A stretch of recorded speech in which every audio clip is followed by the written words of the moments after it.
semuanya, nama saya Kimitsu Mendap. Saya dari SD Ranatana Manado, kelas 10 MIAB akan menjelaskan tentang ilmu kimia. Ya, ilmu kimia merupakan ilmu yang mempelajari tentang komposisi, struktur, dan perubahan suatu zat.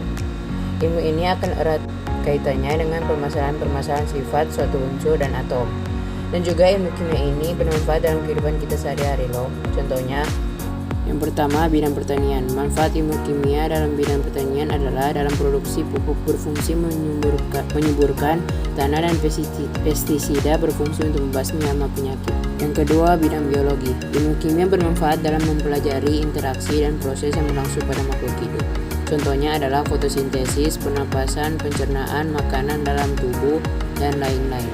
Yang ketiga, bidang industri. Untuk bidang industri, kita mengenal semen, cat, tekstil, makanan, minuman, plastik. Beberapa produk industri tersebut dibuat dengan riset dari pengetahuan ilmu kimia. Yang keempat, bidang geologi. Bidang ini bermanfaat jika kita ingin menentukan komposisi suatu bebatuan atau material untuk mengambil keuntungan demi kelangsungan hidup. Selain itu dapat digunakan untuk menentukan jenis bebatuan atau material sehingga kita memerlukan ilmu kimia. Yang keempat, bidang pertambangan. Bidang ini diperlukan ketika melakukan proses pertambangan dan pengolahan pada gas dan minyak yang ada di bumi untuk kepentingan kebutuhan manusia. Yang keenam, bidang farmasi. Ilmu kimia diperlukan dalam membuat atau meracik obat-obatan.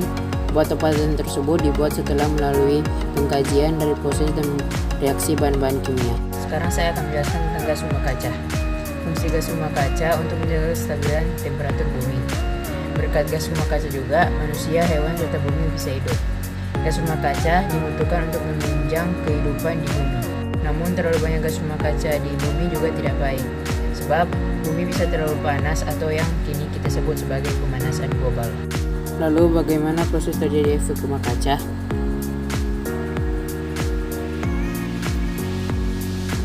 Yang pertama, sinar matahari mencapai atmosfer sebagai akan dipantulkan keluar angkasa.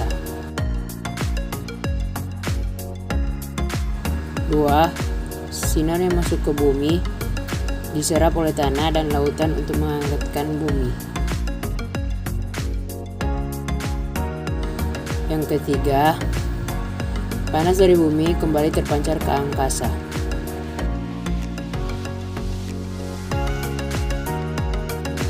Yang keempat, panas yang dipancarkan ini terperangkap oleh gas rumah kaca di atmosfer. Yang kelima, aktivitas manusia seperti membakar bahan fosil, pembukaan lahan pertanian dengan dibakar juga meningkatkan gas rumah kaca yang dilepaskan ke atmosfer. Yang keenam, akhirnya menyebabkan suhu bumi meningkat yang menyebabkan pemanasan global. Kali ini saya akan menjelaskan tentang radiasi inframerah.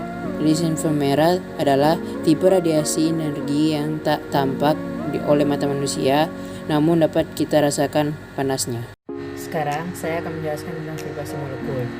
Molekul kimia, terutama molekul organik, mempunyai ikatan antar atom. Ikatan antar atom tersebut tidak hanya diam, melainkan bervibrasi atau bergetar. Molekul organik dapat menerima radiasi inframerah. Molekul yang dapat menerima radiasi inframerah disebut dengan molekul aktif inframerah. Vibrasi molekul terdiri dari vibrasi ulur dan vibrasi bengkok. Vibrasi ulur terdiri dari simetri dan asimetri. Simetri adalah ikatan antara atom bergerak bersamaan dalam satu bidang datar. Asimetri adalah ikatan antara atom bergerak tidak bersamaan dalam satu bidang datar berbandingan dengan simetri. Modus goyangannya yaitu jika ikatan antara atom mengayun searah dalam modus guntingan, yaitu jika ikatan antara atom mengayun berlawanan arah dalam satu bidang datar. Modus kibasan, yaitu jika ikatan antara atom mengayun searah tidak dalam satu bidang datar. Modus pelintiran, yaitu jika ikatan antara atom mengayun berlawan arah tidak dalam satu bidang datar. Sekian dari penjelasan saya, terima kasih. Jika ada kesalahan, mohon maaf.